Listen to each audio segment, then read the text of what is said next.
अस्सलाम वालेकुम। आज हम क्लासिफिकेशन ऑफ साइनोवियल जॉइंट्स पढ़ेंगे। लास्ट वीडियो में हमने कैरेक्टर्स और फीचर्स ऑफ साइनोवियल जॉइंट देखे।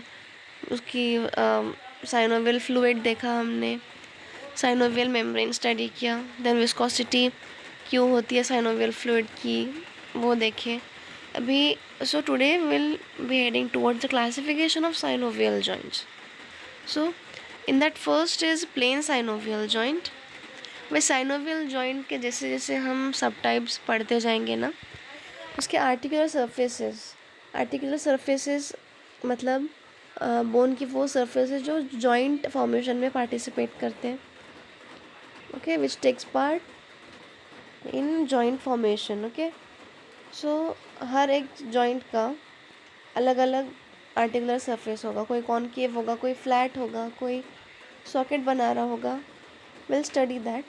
अभी in that number 1 is plain synovial joint. Okay, so plain it is understood by its name. Plain means flat, तो आर्टिकुलर सर्फेसेस फ्लैट होंगे और वो ग्लाइडिंग मूवमेंट अलाउ करेंगे।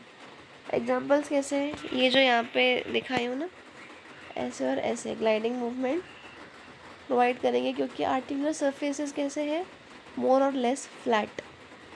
क्लियर? एग्जांपल्स है intercarpal joint, intercarpal joint है, इंटरटार्सल joint है, और भी बहुत सारे, एक दो याद रखिए इनफ है। सी,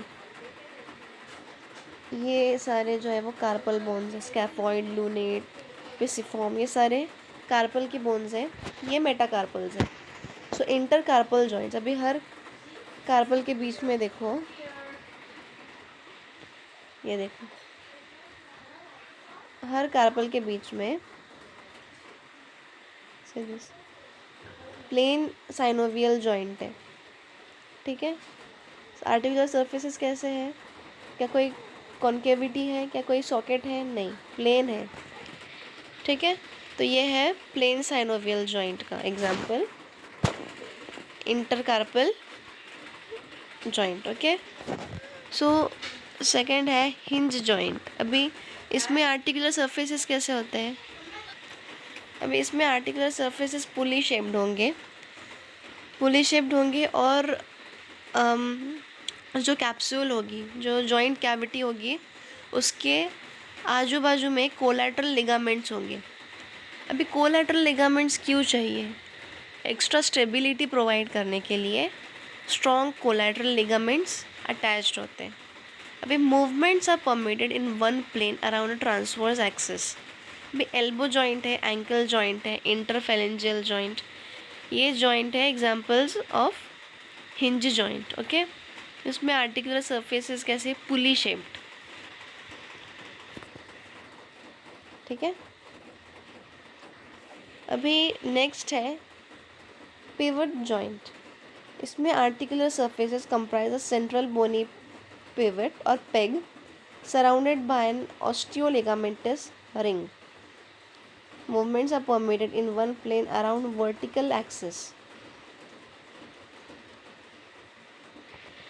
Examples are superior and inferior radioulnar joint, median atlantoaxial joint. अभी I'll show you an example of hinge joint, that is elbow joint. ये example दिखाऊंगी मैं आपको 3D में. Okay, so this is elbow joint. इनके articular surface देखो पुली shaped है. Okay, pulley shaped articular surface, got it? मतलब ह्यूमरस के आगे पीछे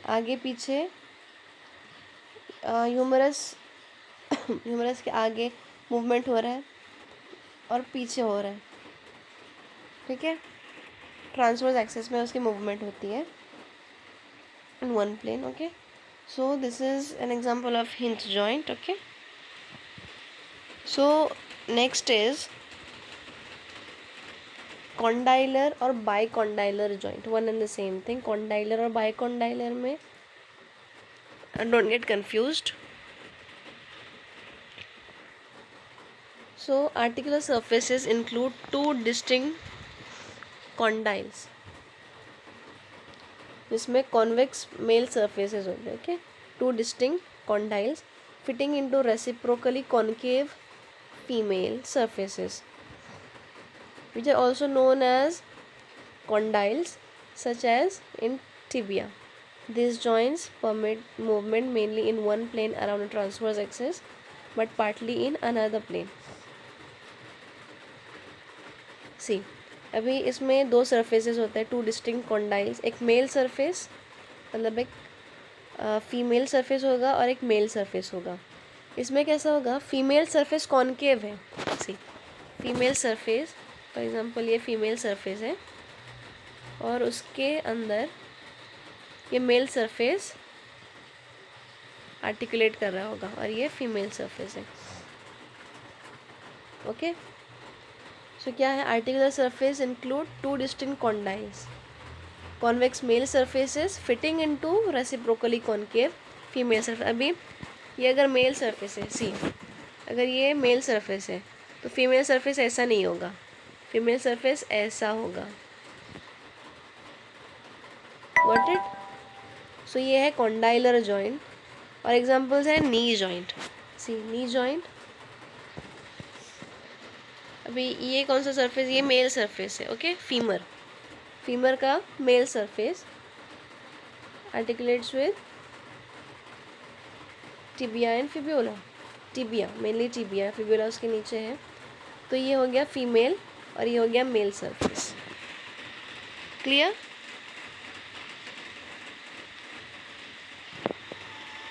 सी ओवर हियर, ये नी जॉइंट है, करेक्ट.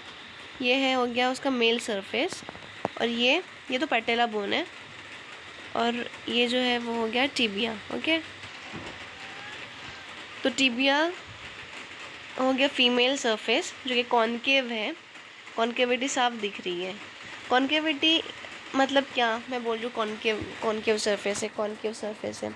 कॉन्केव सरफेस मतलब क्या, कॉन्केव सरफेस मतलब उसमें एक डिप्रेशन होगा जिसमें मेल सरफेस आके आर्टिकुलेट करेगा. ठीक है, सो कॉन्डाइलर जॉइंट समझ आ गया. कॉन्डाइलर जॉइंट के एग्जांपल्स हैं knee joint, right and left jaw और temporomandibular joint. Okay, then fifth है एलिप्सॉइड जॉइंट. अभी articular surfaces include an oval convex male surface fitting into an elliptical concave female surface. Free movements are permitted around both axes. Okay, free surfaces are permitted around both the axes. Flexion and extension around the transverse axis and abduction and adduction around the anteroposterior axis.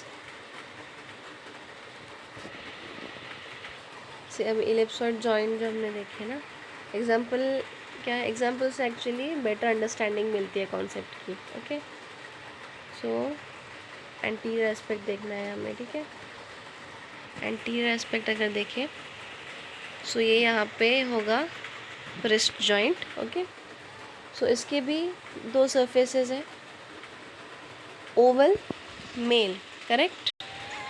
Oval और convex male surface होगा जो कि यहाँ पे कौन सा है, radius और अल्ना. ओके, और फीमेल कॉन्केव सरफेस होगा. ठीक है, एग्जांपल्स अलग है. Okay, clear. See this here, ये रिस्ट जॉइंट है. Wrist joint mainly end of radius और ये जो क्या कार्पस के बोन्स है, carpus bone. Okay, carpus all together they are called carpus और कार्पल बोन्स. ओके, तो ये हो गया एलिप्सॉइड जॉइंट. अभी नेक्स्ट है सैडल और सेलर जॉइंट. अभी इसमें कैसे articular surfaces reciprocally concave convex. Movements are similar to those permitted by an ellipsoid joint. Movement ellipsoid joint जैसे ही है with addition of some rotation around the third axis which however cannot occur independently. अब examples है first carpometacarpal joint, sternoclavicular joint.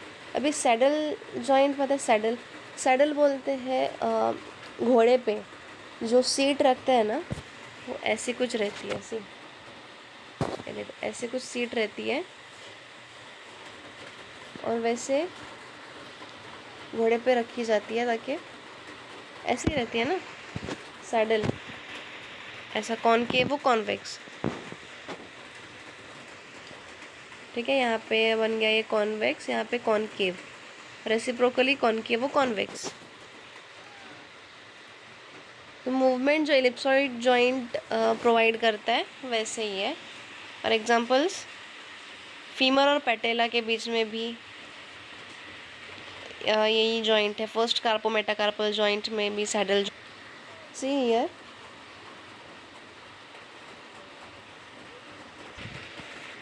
ये metacarpal है। First मेटाकार्पो metacarpal joint में देखो, सिर्फ कॉनकेव नहीं है, सिर्फ कॉन्वेक्स नहीं है। सी हियर, ये हैमेड बोन और इस मेटाकार्पल के बीच में देखो एक सैडल जॉइंट बन रहा है। ठीक है, जो इसको बोल, और इसके सरफेसेस कैसे है, रेसिप्रोकली कॉनकेव और कॉन्वेक्स दोनों है, दोनों है, कॉनकेव भी है कॉन्वेक्स भी है। ठीक है, जैसे मैंने दिखाया सैडल, सैडल शेप्ड वैसे जॉइंट है इसमें। ठीक है, क्लियर। नेक्स्ट है ball and socket joint. Articular surfaces include a globular head that is male surface fitting into a cup shaped socket। अभी यहाँ पे कॉनकेव सॉकेट नहीं है, कॉन्केविटी नहीं है, यहाँ पे पूरा कॉन्केविटी से ज़्यादा अंदर तक डिप्रेशन जा चुका है, जिसको कप शेप्ड सॉकेट अभी बोलेंगे हम। मतलब कि फीमेल सरफेस अभी कॉन्केव नहीं है, अभी वो कप शेप्ड सॉकेट बन गया है, उसको बोलते हैं बॉल एंड सॉकेट जॉइंट। मैंने एग्जांपल दिया था शोल्डर जॉइंट का, शोल्डर जॉइंट है, हिप जॉइंट है। शोल्डर जॉइंट में हेड ऑफ ह्यूमरस जाके ग्लिनॉइड कैविटी में, मतलब वो हो गया सॉकेट। ठीक है, उसमें जाके आर्टिकुलेट करता है। ये हिप जॉइंट है, ये हेड ऑफ फीमर है, ये वाला head of femur. Clear, I'll show you in 3D। सी, हाँ, ये है ग्लोब्यूलर हेड, ये, और ये सी, ये यहाँ पे जो है ना ये स्कैपुला है, और जो कैविटी अंदर दिख रही है ना ये वाली, सी, ये वाली जो कैविटी है ना, ये ग्लोब्यूलर हेड जाके अटैच कहाँ पे हो रहा है, ये ग्लिनॉइड कैविटी में। ठीक है, ग्लिनॉइड कैविटी ऑफ स्कैपुला, तो वो बन गया सॉकेट। अभी ये बॉल शोल्डर जॉइंट को और स्ट्रेंथ प्रोवाइड और स्टेबिलिटी प्रोवाइड करने के लिए इसके आजू बाजू में भी लिगामेंट्स रहते हैं। वो अपर लिम्ब में शोल्डर जॉइंट एलेक्यू आता है अलग से, उसमें सारे लिगामेंट इन डिटेल स्टडी के लिए है।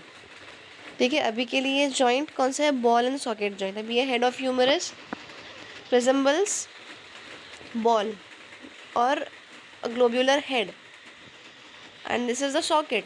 Glenoid cavity resembles a socket in which the head of humerus fits in। okay, तो ये हो गया ball and socket joint. Clear है, ओके। और ये है हिप जॉइंट। सी, हिप जॉइंट ये फीमर है, फीमर का ये हेड है, और ये जाके ये वाली कौन सी, हिप बोन, हिप बोन में जाके कैसे आर्टिकुलेट कर रहा है। सी, क्लियर, कॉन्सेप्ट क्लियर है, ठीक है। सो with this classification we'll stop here today। okay, I hope concept सारे क्लियर है, सारे मूवमेंट्स। अगर आर्टिकुलर सर्फेसेस कैसे हैं वो याद रह गया ना, synovial joint is not a big deal then. So articular surfaces कैसे हैं वो बस याद रखो। और इस पे ऐसे क्यों आता है, क्लासिफिकेशन जब भी लिखने आता है ना, क्लासिफिकेशन ऑफ जॉइंट, तो साइनोवियल जॉइंट का भी पूरा क्लासिफिकेशन लिखना पड़ता है। ओके, जैसे फाइब्रस जॉइंट में हमने सूचर्स, सिंडेस्मोसिस, गोम्फोसिस, सूचर्स भी प्लेन, सेरेट, स्क्वामस, डेंटिकुलेट, शिंडाइलेसिस, ये सारे सूचर्स स्टडी किए ना, वो भी सारा क्लासिफिकेशन में मैंने उस वीडियो में भी बोली कि लिखना पड़ता है।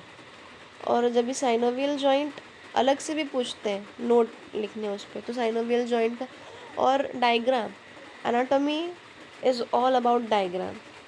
अभी डायग्राम अगर प्रॉपरली दिख रहा है ना एग्जामिनर को, या जो भी पेपर चेक कर रहा है उसको, तो डायग्राम अगर प्रॉपर है ना, तो वैसे भी मार्क्स मिल जाते हैं। हाँ, content is very much important. See quality of the content is important, not the quantity. अभी ऐसा सीनियर्स ऑलवेज से कि पेज भरो पेज भरो पेज भरो, अरे लेकिन कंटेंट ही अगर रिलेटेड नहीं है तो मार्क्स कहाँ से देंगे एग्जामिनर। तो सारे स्टूडेंट्स क्वांटिटी पेजेस भरने के, ज़्यादा से ज़्यादा लिखना है, ज़्यादा से ज़्यादा, लेकिन एग्जामिनर्स कंटेंट पढ़ते हैं और टाइम इतना नहीं होता कि हम इन डिटेल सारा लिख सकें। तो टू द पॉइंट आंसर होना चाहिए और मेन पॉइंट्स कवर करने वाला कंटेंट होना चाहिए और डायग्राम्स प्रॉपर होने चाहिए एनाटॉमी में। So practice this diagrams, okay. और सारे टर्म्स क्लियर कर लो। आगे अपर लिम, थोरैक्स सब आने वाला है, जिसमें सारे टर्म्स इम्पॉर्टेंट है, okay. So thank you. Video को लाइक करो, शेयर करो, सब्सक्राइब करो चैनल को। Thank you.